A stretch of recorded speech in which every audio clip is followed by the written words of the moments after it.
Now I'd like to introduce the next speaker. UC Berkeley の And the next speaker is Professor Ronald Gronsky from UC Berkeley. He'll be speaking on tradition and innovation in higher education through shared governance. Next, I'd like to now invite Professor Ronald Gronsky from UC Berkeley to speak about tradition and innovation in higher education through shared governance. Please welcome Professor Gronsky.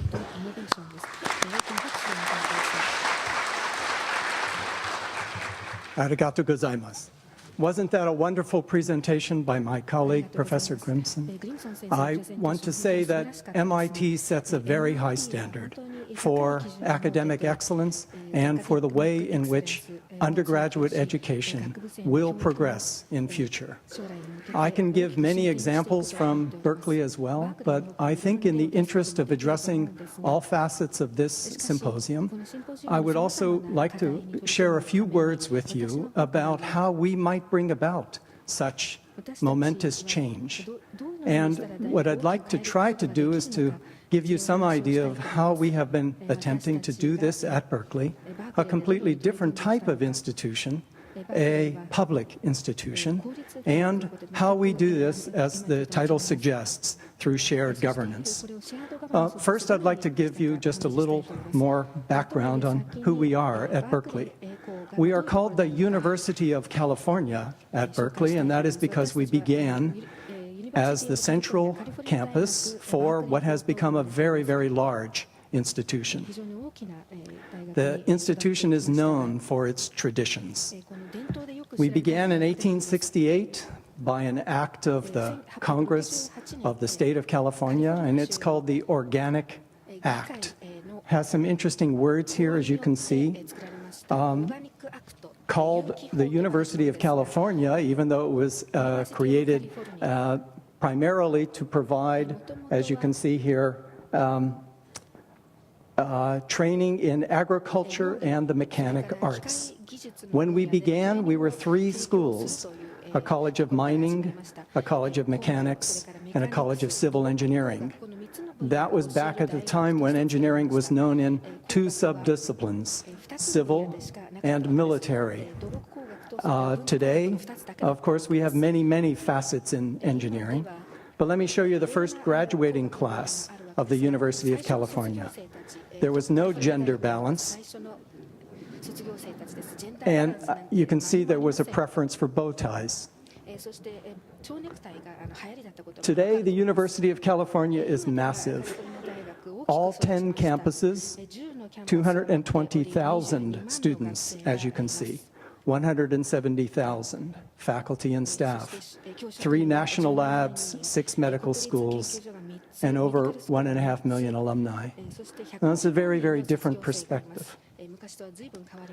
We have 10 campuses, but the flagship campus, the one called Berkeley, is the only one that is actually called Cal.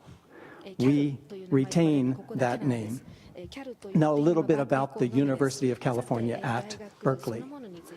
There are 2 ways that students come to Berkeley.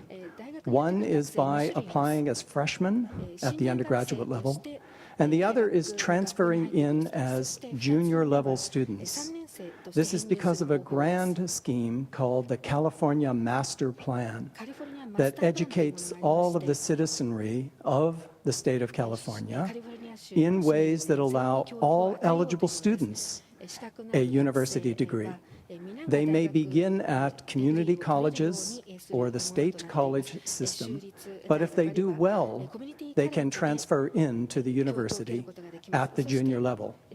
In my department, I'm in material science and engineering, a full 50% of our graduating class arrived at Berkeley by junior transfer.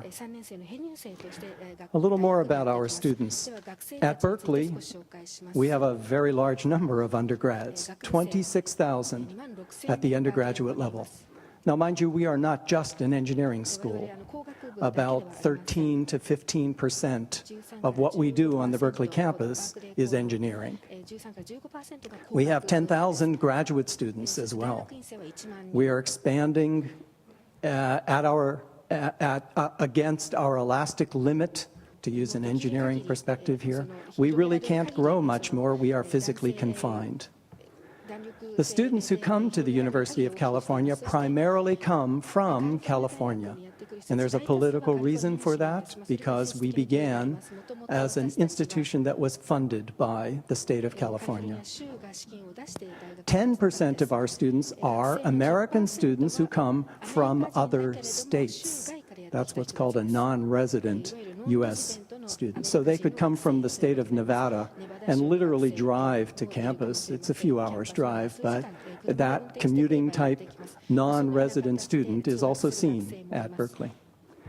And about 10% of the population is now international students. The good news is that we are undergoing a dramatic change at Berkeley, and the number of international students is growing and will continue to grow. A bit more about our undergraduate students. You should know that about 25,000 of that 26,000 are in the top 10% of their high school class.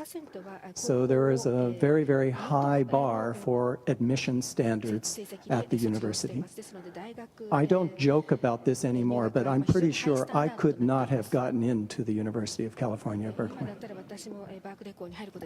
About 6,500 of our students are the first in their family to attend college. No parents, no siblings have ever gone to anything like a university. And there are several of us on the faculty who are in this category. I am one of those people. One of the reasons that I was attracted to Berkeley was because of this. I wanted to pass it on. About 17,000 of our students receive some type of financial aid. Now remember, 17,000 out of a full 26,000. Let me share this statistic with you. Pell Grants are given to financially needy students. It's a federal grant. It's given by the government of the United States. And what I list here are all of the Pell Grant recipients at all 8 Ivy League institutions. You'll recognize those prestigious names at the bottom. Now, to the same scale, let me show you the number of Pell Grant recipients at Berkeley in the same year. And that number is very close to the actual total of all 8 of the Ivies. This gives you some idea of the type of student who comes to Berkeley. Now, what do they study when they get there? Well, I mentioned only about 13% of them study engineering. We have 14 different schools and colleges on the Berkeley campus. In addition, we have 80 interdisciplinary research groups. Mind you, an interdisciplinary group is comprised of faculty, staff, and students who span multiple departments, not just 2. In some instances, it could be as high as 10. We have quite a few academic departments, 130 to be exact. 350 different ways of getting a degree. And if you like to take courses, you have 7,000 to choose from. Yes, it's a bit of an academic factory there at Berkeley. To show you how the productivity goes, in the year 2012-2013, we gave away 7,500 bachelor's degrees, 2,100 master's degrees, and this number is astounding, 887 doctorates in the research and scholarship area, and another 377 doctorates in professional practice. Berkeley gives more PhDs away than any other institution in the United States.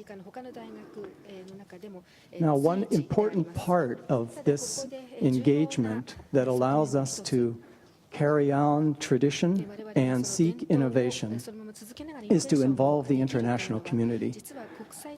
And we are serious about this, although we are still in growth mode. Right now, we have about 6,000 students from 120 different countries studying at Berkeley. The total number of undergrads is about 3,450. And we have an additional 2,200 graduate students, international graduate students.